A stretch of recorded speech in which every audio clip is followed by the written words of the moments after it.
এখানে যে যারা বিএলও হিসাবে কাজ করে তাদের একদম মানুষের কাছে গিয়ে কাজ করতে হয় এবং অভিজ্ঞতাটা তাদের অনেক বেশি থাকে। আপনিও মানে বহুবার হয়তো বিএলও হিসাবে কাজ করেছেন বা ভোট প্রক্রিয়াতে কাজ করেছেন, যেহেতু আপনি সরকারি একজন কর্মচারী, আমি সেই আঙ্গিকে বলছি। এবার এই যে অভিযোগটা আসছে যে ৭২ বছর বয়সে একজন তিনি নতুন করে নাম তোলার কথা বলছেন, অভিযোগ কি আসলো? স্বপনবাবু বললেন যে পরিবারদেরকে একটা সেন্সিটিভ জায়গা, পরিবার, স্ত্রী, ছেলে মেয়ে বা বাবা মা, তাদেরকে হুমকির মুখে পড়তে হচ্ছে। এই ঘটনাগুলো ভোটের আগে নাম তোলার ক্ষেত্রে বিএলওদের আর কি কি ভয়াবহ পরিস্থিতির সামনাসামনি হতে হয়, যেটা হচ্ছে সেই সম্পর্কে বা আপনি কি বলবেন?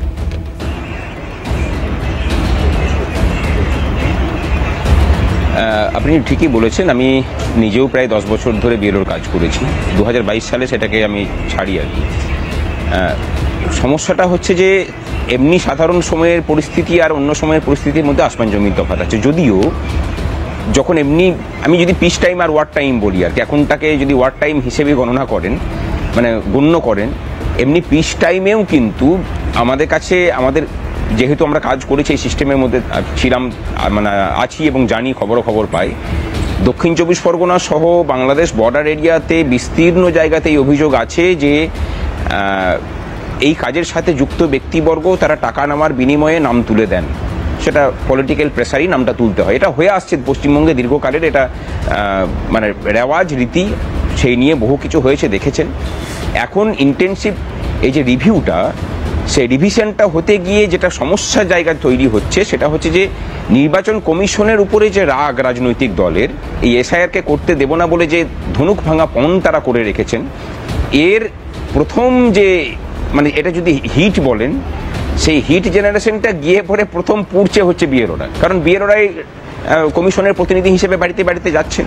এবার সেখানেই যখন সাংবিধানিক পদে বসে থাকা ব্যক্তিবর্গ বলছেন যে এই কমিশনের লোকরা যখন আপনার বাড়িতে যাবে কাজকর্ম করতে, তখন একটু খাতিরদারি করবেন, তো সেই খাতিরদারি করতে গিয়েই তাকে তার সাঙ্গপাঙ্গরা গিয়ে পরে তাকে বাড়ি থেকে হুমকি দিয়ে আসছে যে আপনি কাজ করতে যাবেন না, কারো নাম বাদ দিতে পারবেন না, কে কি আছে যা আছে সেটাকে অ্যাজ ইট ইজ থাকতে দিন, না হলে পরে আপনার পরিবারবর্গকে দেখে নেওয়া হবে, আপনাকে চাকরি করতে দেওয়া হবে না, পরে এই কাজ শেষ হয়ে গেলে তখন আপনাকে নিরাপত্তা কে দেবে।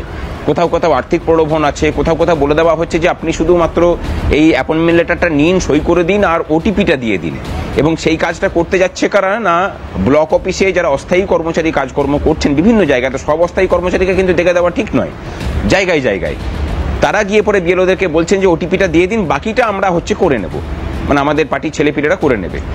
এই পরিস্থিতি হয়ে আছে এবং এর কারণের জন্যই আজকে আমরা সংগ্রামী যৌথ মঞ্চের পক্ষ থেকে নির্বাচন কমিশনের কাছে, কমিশনার নিজে আমাদের সাথে বসেছিলেন, যথেষ্ট গুরুত্ব দিয়ে শুনেছেন, আমরা তাদের নিরাপত্তার দাবি জানিয়েছি।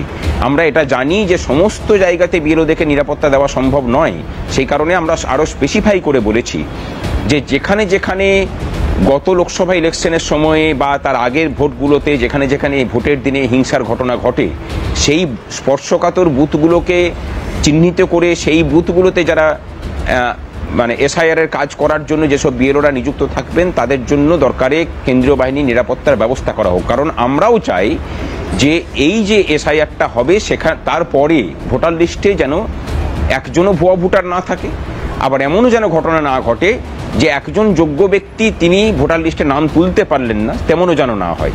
এই যে মানে অভিযোগগুলো আসছে যে যোগ্য ভোটার দিকে বাদ দেওয়া হবে, এই প্রশ্নগুলোই তো অবান্তর বলে মনে হচ্ছে। আপনারা যে ম্যাপিংয়ের যে গ্রাফটা দেখালেন, এটা কিন্তু খুব অস্বাভাবিক কিছু নয়।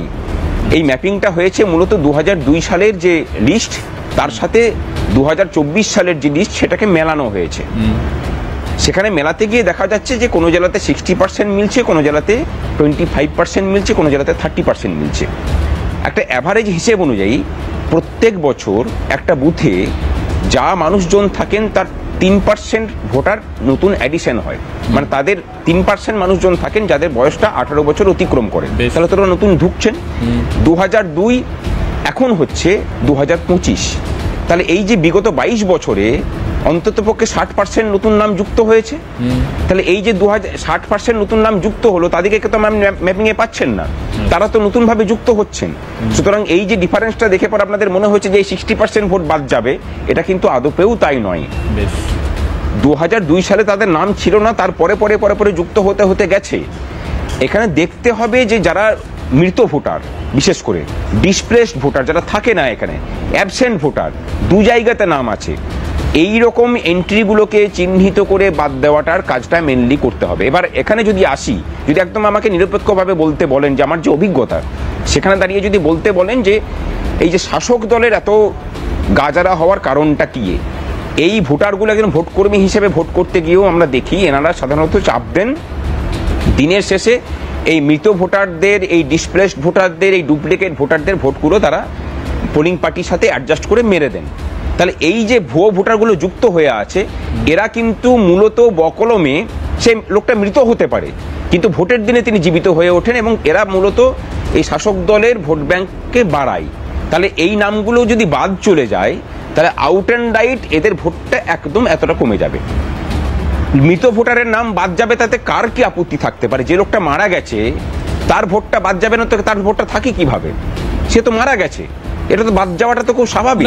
কিন্তু কালীগঞ্জের বিধানসভার ক্ষেত্রেও 6000 নাম বাদ গেছিল, কিন্তু সেই ক্ষেত্রে তো আমরা জানতেই পারিনি যে কবে মানে সেখানে ইয়ে হলো, নিবন্ধীকরণ হলো এবং 6000 বাদ গেল। সেই ক্ষেত্রে কিন্তু তৃণমূলের তরফে কি কোনো রাজনৈতিক দলের তরফে কোনো আওয়াজ করা হয়নি। এবার তাহলে সেই সংশয়টা আসছে কেন? সেই কথাটাই তো বলছি। আর যে কথাটা পার্থদা অভিযোগ করে গেলেন যে উত্তরবঙ্গে সমস্ত কিছু ওয়াশড আউট হয়ে গেছে, সুতরাং তাদের পক্ষে ডকুমেন্ট দেওয়াটা মুশকিল, এটা আমার কাছে অত্যন্ত হাস্যকর লেগেছে এবং মানে বিষয়গুলোকে গোল গোল করে ঘুরিয়ে দেওয়ার প্রচেষ্টা বলে মনে হয়েছে। 12 নম্বরে যে মানে প্রমাণ দেওয়ার, মানে প্রমাণ বিভিন্নভাবে তো আপনি প্রমাণ দিতে পারেন, যে ডকুমেন্টেশন, তার 12 নম্বরে লেখা আছে যে আপনার লোকাল অথরিটি আপনাকে যদি সার্টিফাই করে দেয়, তাহলে সেই সার্টিফিকেটটাও চলবে। তাহলে সেটা গ্রাম পঞ্চায়েতের প্রধান হতে পারে, সেটা কোনো কাউন্সিলর হতে পারে, তারা যদি সার্টিফিকেট দেয় তাহলে সেটাও তো হতে পারে গ্রাহ্য। সমস্ত কিছু না থাকলে আপনি বলতে চাইছেন যে এসআইআর এর ক্ষেত্রে সমস্যা নেই, সমস্যা হচ্ছে মৃত ভোটার বা ডিসপ্লেসড ভোটার বা যারা অন্য কোথাও চলে গেছে, একাধিক বুথে যাদের নাম রয়েছে, সেই রকম ভোটারদের ভোটটাকে সম্পদ করে যারা ক্ষমতাশালী তারা জিততে চান, এবং দীর্ঘদিন ধরে এই কালচারটা চলে আসছে।